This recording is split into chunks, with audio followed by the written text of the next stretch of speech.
Good morning, 7th grade. This is the last video that I will make as far as for Life of Christ. I'll still be doing the Luke videos. But today we are talking about the wise men. Like I said on Monday, only Matthew and Luke even mention anything about the birth of Christ. And they both kind of come at it from different ways, of course, because they're writing for different people. Luke is going to focus on things that the doctor would be interested in and things he could find out from people he could interview. So, of course, he's going to be very interested in the whole story of Zachariah and Elizabeth because he could interview Zachariah or Elizabeth. Or people who had been there when Zachariah came out of the temple and couldn't speak. He would be very interested in, Jesus being born in Bethlehem. Matthew, on the other hand, would be very interested in anything that has to do with fulfilling Old Testament prophecies. So that's why Matthew starts with the genealogy. Then it goes through talking about the birth of Jesus Christ. Matthew 2. After Jesus was born in Bethlehem in Judea during the time of King Herod. Now remember, King Herod is not the top dog. Caesar Augustus is the top dog. King Herod is the king of that area of Galilee. He's also known as Herod the Great. Now, let's talk for a minute about King Herod. King Herod rebuilt the temple that had been destroyed. The Babylonians. The Persians allowed the Jews to come back and rebuild their wall and to work on rebuilding the temple. Herod helped them to actually get it finished. So Herod had done some good things for the people. Herod was also a really mean guy. He killed some of his kids. I think he killed a wife. He may have killed his mother. He killed all kinds of people. I mean, he was a mean dude. So Magi, or wise men, three kings, they're called a lot of different names. The Magi were, my study guide over here says, who were the Magi? Some have suggested that the Magi were a priestly tribe of Medes. Others say they were Persian elders from Babylon, schooled in philosophy, medicine, and science. I mentioned in one of my videos that I've made for you all that we always go to the Creation Museum. I absolutely love it. At the Creation Museum, one of the people that is there is the wise man. There's only one. Who tells about his part of the birth of Jesus, about him going and visiting. And if we were in school, I would show you, because I actually have a video of that, and I would show it to you. But anyway, I haven't bought the DVD of it.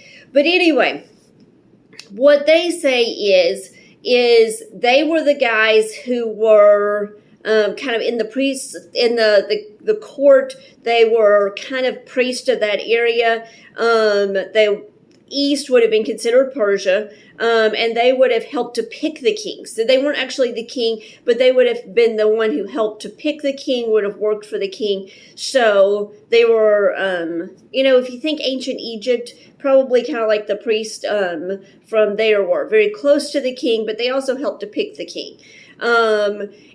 What they point out is more than likely the reason why they knew all of the Jewish prophecy was because when Daniel had been taken captive by the Babylonians and then kept in captivity by the Persians, he would have left behind writings and left behind his prophecies, because if you read Daniel, after you get past Daniel 6, the rest of the book of Daniel is prophecy, and would have left behind his prophecy as well as other prophecies that he would have known, and then they would have just kept kind of adding to their knowledge. And then that would have been passed down from astrologers or wise men or whatever you want to call these dudes throughout the years. So that by the time we get to this time period, that's how they knew to be looking for this star.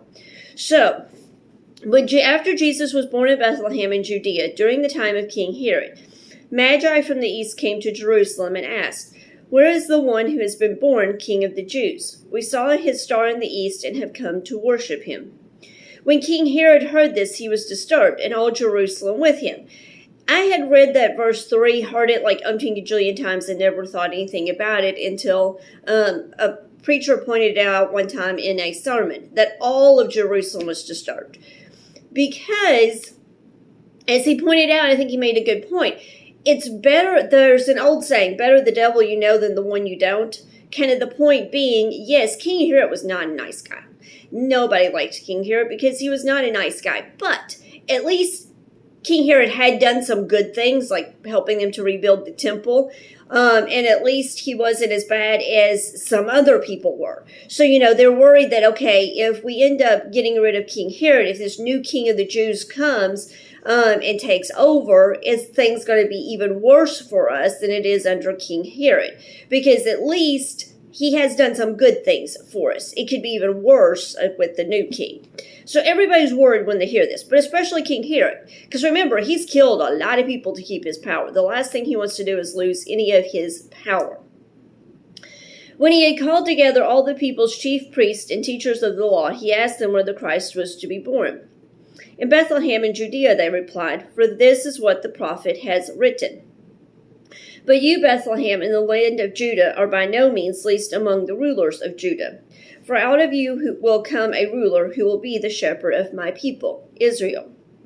Then Herod called the Magi secretly and found out from them the exact time the star had appeared. He sent them to Bethlehem and said, go and make a careful search for the child. As soon as you find him, report to me, so that I too may go and worship him. After they had heard the king, they went on their way, and the star they had seen in the east went ahead of them until it stopped over the place where the child was. When they saw the star, they were overjoyed. On coming to the house, they saw the child with his mother Mary, and they bowed down and worshipped him. Then they opened their treasures and presented him with gifts of gold and of incense and of myrrh. And having been warned in a dream not to go back to Herod, they returned to their country by another route. When they had gone, an angel of the Lord appeared to Joseph in a dream. Get up, he said, take the child and his mother and escape to Egypt. Stay there until I tell you, for Herod is going to search for the child and kill him. So he got up, took the child and his mother during the night, and left for Egypt, where he stayed until the death of Herod. And so was fulfilled what the Lord had said through the prophet. Out of Egypt I called my son. It's pretty amazing that two very interesting different prophecies about Jesus' birth, that he would be born in Bethlehem, but then that he would be called out of Egypt, and both of them came true. Both of them are being fulfilled here. When Herod realized that he had been outwitted by the Magi, he was furious, and he gave orders to kill all the boys in Bethlehem and its vicinity who were 2 years and under, in accordance with the time he had learned from the Magi.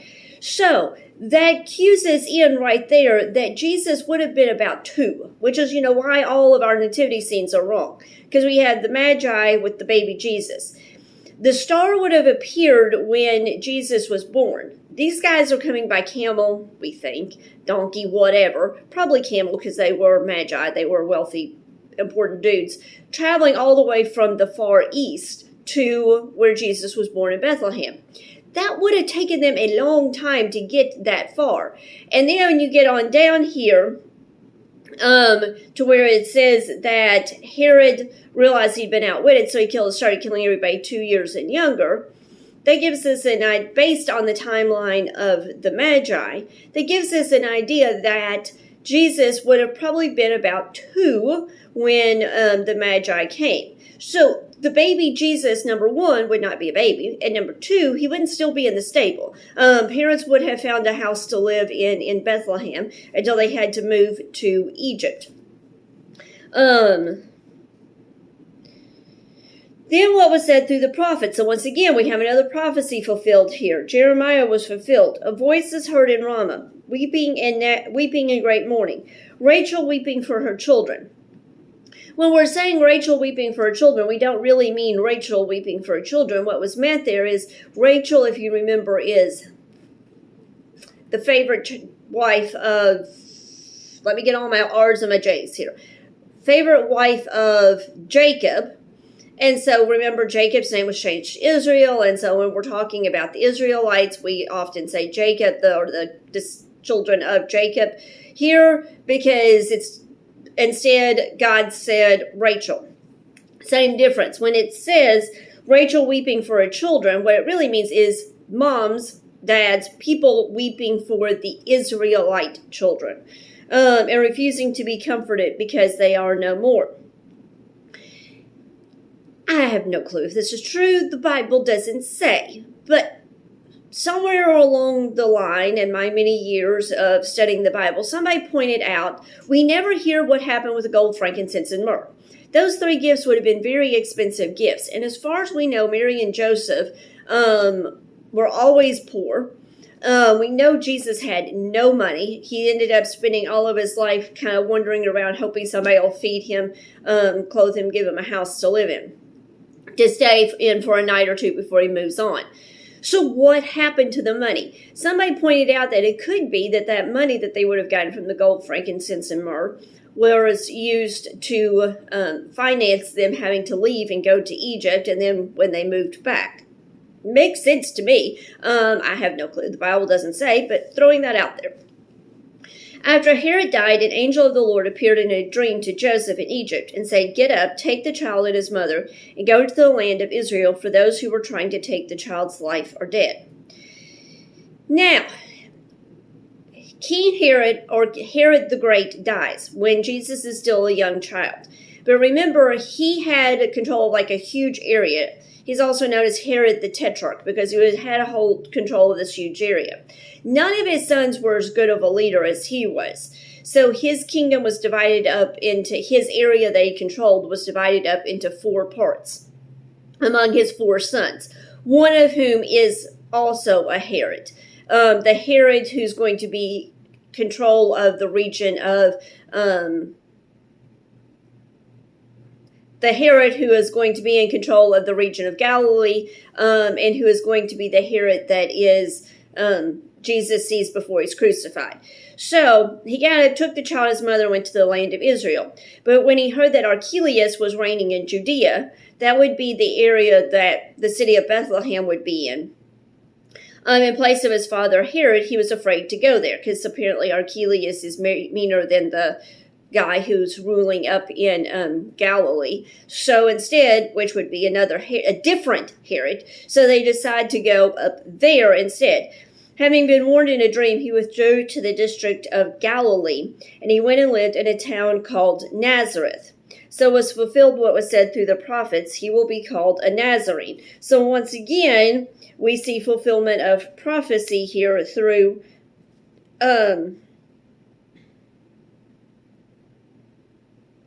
and I don't know where that one is. So once again, we see this derogatory term being used, this prophecy being fulfilled with Jesus' birth. Okay, remember, when you're doing the Life of Christ quizzes, I don't expect you to know this stuff. You can find the stuff reading the lesson in the book or reading it on the Life of Christ website. Either way. So today you'll do lesson 8 about the Magi, and do the Life of Christ quiz after you've read lesson 8 and listened to this video. Then lesson 9, Jesus in the temple as a baby and a boy. We talked about that when we read about it in Luke, and I put that Rich Mullins song on for you to listen to. I don't know if I'll put it on again or not, so you'll do that Thursday. Then Friday, if it was a normal Friday, normal last day before Christmas break, what you would do is you would write your memory verse for time 5 and then do lesson 10, the baptism of Jesus, which we've talked about some as well. But it's not normal. Nothing is normal. So instead, what's going to happen is tomorrow you will see lesson 9, and then you'll see under it lesson 10. Lesson 9, I'm posting both of them on Thursday, but you have choices. You can go ahead and do both lesson 9 and 10 on Thursday and get it over with. Write your memory verse 2 times on tomorrow, Thursday, and attach it on Thursday and get it all over with. Or you can do lesson 9 and write your memory verse for the 4th time, and then on Friday morning, like before 9:15, do lesson 10 and type your memory verse for the 5th time and turn it in. Point being, There will be 2 lessons tomorrow. That's why, and I needed it all turned in by Friday around 9:15, because that's when normally we would be done with Bible Bite, and heading upstairs for our middle school breakfast. Other than the Luke videos, this is the last video I will make for you all, so I hope you have a very Merry Christmas break, and I miss you all very much. Hoping to see you soon.